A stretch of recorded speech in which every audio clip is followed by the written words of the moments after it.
কৃষিকাজে কৃষকদের উৎসাহ বাড়াতে এবং ফলন বৃদ্ধি করতে জমিতে নেমে কাজ করছে ঋষ্যমুখ কৃষি দপ্তর।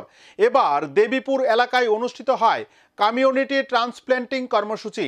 তাতে উপস্থিত ছিলেন কৃষি দপ্তরের স্থানীয় তত্ত্বাবধায়ক ছাড়াও ঋষ্যমুখ পঞ্চায়েত সমিতির চেয়ারম্যান সহ অন্যান্যরা। রাজ্য সরকার চাইছে কৃষকদের আয় দ্বিগুণ করতে। সরকারের এই উদ্দেশ্যকে সফল করতে কাজ করে চলেছে ঋষ্যমুখ কৃষি দপ্তর।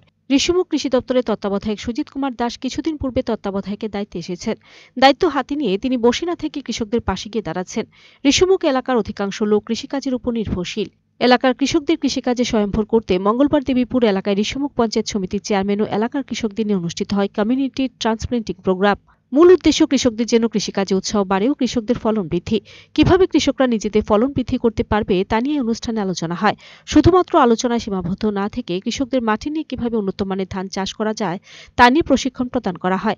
ঋষ্যমুখ কৃষি দপ্তরের তত্ত্বাবধায়ক সুজিত কুমার দাস এই ধরনের উদ্যোগকে সকলে সাধুবাদ জানান। কৃষকদের কোনো প্রকার অসুবিধা হলে তত্ত্বাবধায়কের সঙ্গে যোগাযোগ করার পরামর্শ প্রদান করা হয়। তার পাশাপাশি কৃষকদের কাছে সমস্ত প্রকারের সরকারি সহযোগিতা পৌঁছে দেবেন বলে জানান কৃষি দপ্তরের আধিকারিকরা। দপ্তরে এই ধরনের উন্নয়নমূলক কর্মসূচি প্রতিনিয়ত জারি থাকবে বলে জানান আধিকারিকরা। আজকে আমরা দেবীপুরে কমিউনিটি ট্রান্সপ্ল্যান্টিং প্রোগ্রাম করছি। এখানে আমাদের সঙ্গে আছেন আমাদের পঞ্চায়েত সমিতির চেয়ারম্যান স্যার এবং এলাকার কৃষক বন্ধুরা। পাশে আছেন আমাদের সমস্ত ফিল্ড স্টাফ।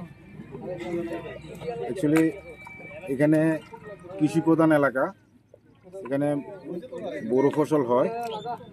কৃষকরা যাতে সঠিকভাবে পরিচর্যা করতে পারে তার জন্য আমরা আলোচনা করেছি এতক্ষণ, এবং যাতে কৃষকরা হাইব্রিড ধানে উৎসাহিত হয় তার জন্য কৃষকের পাশে, কৃষকের মাঠে আমরা এবং পঞ্চায়েত প্রশাসন সবসময় থাকবে, এই অঙ্গীকারবদ্ধ হয়েছি।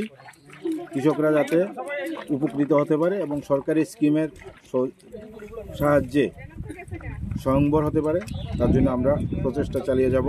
আগামী দিনেও কৃষকের পাশে সবসময় আমরা থাকব। নমস্কার সবাই।